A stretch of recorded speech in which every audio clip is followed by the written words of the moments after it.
In quantum reality, if you can dream of it, if you can conceive of it, there is already a version of you that is living out that desired reality.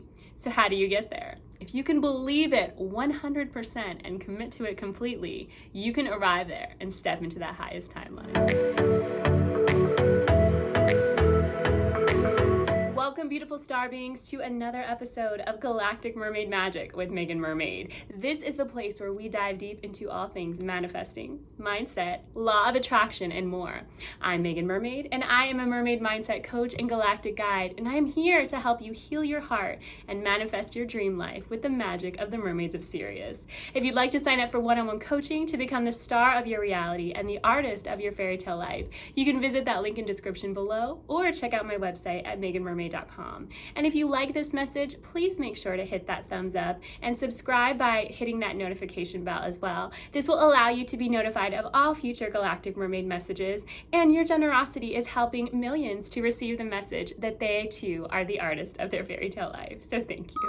In quantum reality, there are multiple versions of reality. There are multiple versions of you. There are multiple versions that you can choose of other people. There are multiple versions of situations, and it's literally all happening simultaneously. So you could think of it kind of like a highway or like a series of highways. There's like thousands of highways. You can choose, that one looks good, or I like that one. And then out of those thousands, there's maybe like 100 that are like your highest timelines. So you can clear out those ones that are just or maybe you've been there before, aren't really your thing, and there's these 100. So now it's like, well, look at all these possibilities. Where could I go next? What could I do? And instead of feeding the fear thoughts and over analyzing about worry and anxiety, you can start to get curious about what timeline to choose. You could think of it almost like there's a timeline of you that went to the store today, and there's a timeline of you that didn't. And it breaks down like smaller and smaller and smaller and smaller. And it's like really fascinating because it's literally a choice. We're creators. Yes, there's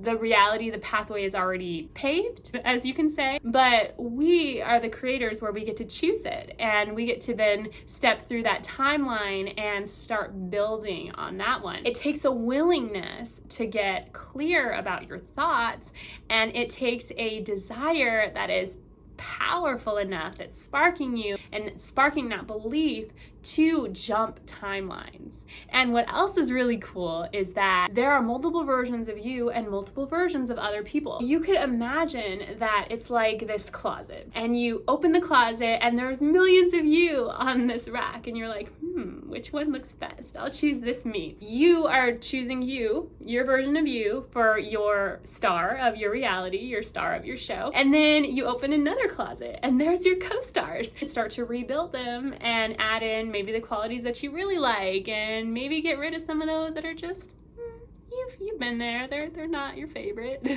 And then add in some new qualities, maybe some things that you like. And you don't have to worry that this is creating karma or harming anybody else, because literally this is your reality. Somebody else that's aware of reality creation could be opening their own closet and choosing their own version of you. It's none of your business, because that's their reality. So you choose your person, and you're like, okay, I choose this person and I choose these qualities. And a great way to do that is through your scripting practice. Start writing at night, which is my favorite thing to do. And I'm gonna link my scripting video above once that's complete, about how to script and write the screenplay or paint the picture of your fairy tale life.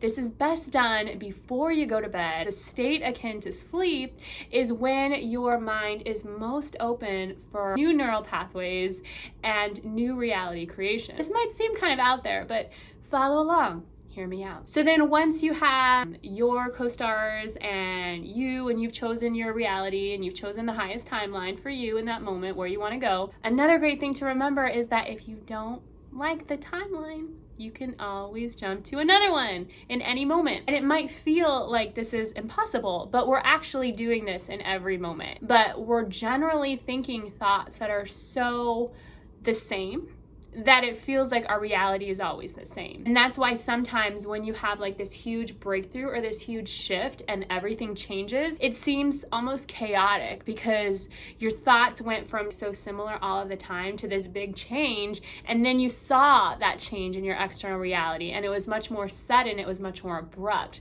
It created more change, and change can equate to uncertainty, and uncertainty can equate to fear. So that's where we just want to be mindful of trusting that there's a process where the old reality has to fall away as the new reality steps in. And we'll talk more about that in a moment. As you're choosing this new reality, you need to believe it. And that is step one. Commit to the new reality. You are the artist of your fairy tale life. You're creating all of this. Your external reality is past thoughts. It is showing you what your previous limiting beliefs or your empowering beliefs has built. And you can look at it and you can gather data as a scientist. You don't want to react to it, especially if it's something that you don't like too much. You just want to look at it with curiosity. Remember that your body is feeling this in those past thoughts and that external reality, but your mind is like a little bit further ahead in the creation process. So that's why it takes time for your thoughts to emit feelings, which emit vibrations, which attract those things to you. It takes a minute. So when you commit to your new reality, you follow the law of assumption, which states that everything that you want, you can assume that it's already done. So long as you are that thing. The law of attraction states you attract what you are. When you commit to your new reality, it's about trusting, committing to this new reality, beginning to identify how that new version of you would live. How would they think? If you're inviting in millionaire mindset you, they're not going to be thinking thoughts about lack. They're going to be thinking about their next big breakthrough. They're going to be thinking about, do I want to buy a house here or here or here? Start to align your thoughts with that new reality. When you have the fears or worry coming in, that's when you can go back to your self-care practice and figure out, what do you need in this moment to feel good? Step two is ignore the echoes. I love this word echoes. And if you want to learn more about reality creation, I really recommend the book Parallel Universes of the Self by Frederick Dodson. I've learned so much from him. Echoes are whispers of the old reality. There's this process from the old reality to the new reality. Imagination is our connection to God. It's our connection to infinite self. If we can visualize that new reality first in our mind, especially if we can do it in that state akin to sleep, either as soon as we wake up, right before bed, or when we're in a place of stillness and meditation, that's when our minds are most receptive to new neural pathways. Then we're going to put that order, that new blueprint out to the universe. So the universe then hears it, it takes it, it receives all your paperwork, it starts getting to work. But then in the meantime, there's a process that happens. The process is with you first, because you have to unravel all of those old limiting beliefs. You have to build up your worthiness meter so that it can be on full blast to match the vibration of your new reality. And there might be a grieving process, because as you step into a new reality and a higher timeline, there are certain things that you have to let go of. That old version of you, maybe the people or the situations that you were magnetized to once, maybe that's going to change because new people and new situations are going to come in, or new versions of old people. Sometimes, especially people that may have exited or looked a different way, and all of a sudden they're coming back, and you have to develop this ability or this trust to know that that's all part of the plan. In the meantime, there's echoes. Any construction zone, it's all this loud work, and there's people all over the place, there's hustle and bustle, it's a mess. It looks like destruction. These echoes are whispers of the old reality that's falling away as the new reality is coming in. But if you react to those echoes, you're affirming the old reality. You're affirming that thing that you don't want. Notice it. The mermaid empowerment that we say is, I witness the echoes and I let them fade away. They're fading away. It's just a memory. If you're manifesting a specific person or manifesting a new version of a specific person, maybe they're texting you and they're just not saying the things that you want, or maybe there's a third party involved, or there's some type of thing in the old reality where you're just like, I don't really like this. If you're reacting to it, then you're affirming that old reality, you're affirming that old story. You just look at it and you say, that's just an echo. Let it fade away. Same as if you are building abundance and you get a bill in the mail and it's just like, it's an echo. Let it fade away. You already have the money. Highest version of you doesn't have to worry about lack anymore, right? Just non-reacting and then coming back to this space. Step 3 is about finding joy in every moment. The universe takes care of the when, the where, and the how.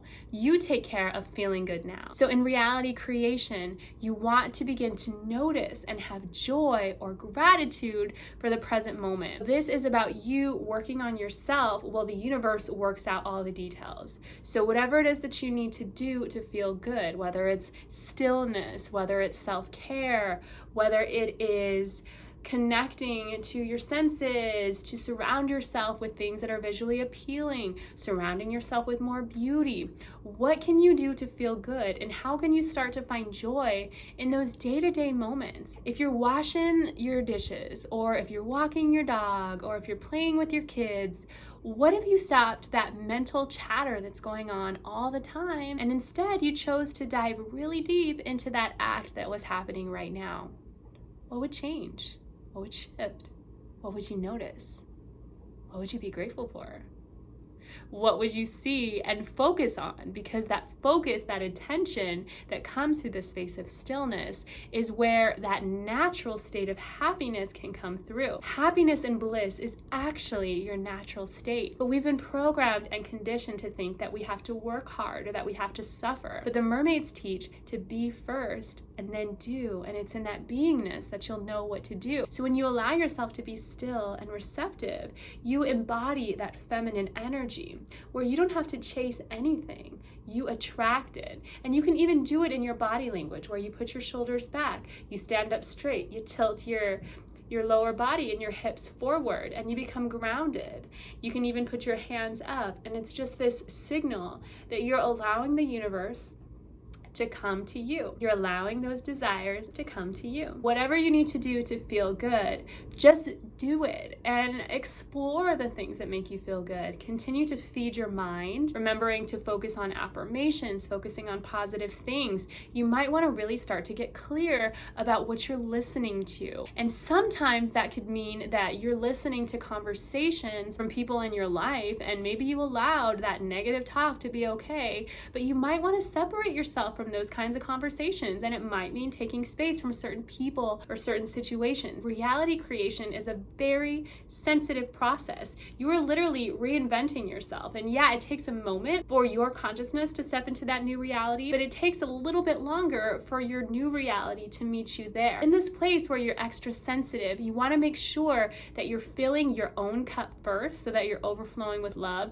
and you're feeding your mind with positive and empowering things so that you're not tempted to react to those echoes. That is the 3-step method to call in your highest timeline and to step into a new reality. If you're interested in working with me for personal coaching, then you can visit the link in description below and sign up for Mermaid Mindset Coaching. I would be so excited to support you in stepping into that new reality so that you can truly become the star of your reality and the artist of your fairy tale life. And I'm also offering galactic channeled readings if you're interested in connecting with your star family and developing and discovering your soul's unique energetic blueprint. And if you haven't already, please sign up for the mailing list at meaganmermaid.com. You will receive your free download for the 44 mermaid empowerments that are the inspiration for my new course that launches November 1st called the Mermaid Mindset Makeover. Thank you so much for joining me for another episode of Galactic Mermaid Magic with Meagan Mermaid. And remember that you are the artist of your fairy tale life and you are the star of your reality. XOXO, Meagan Mermaid.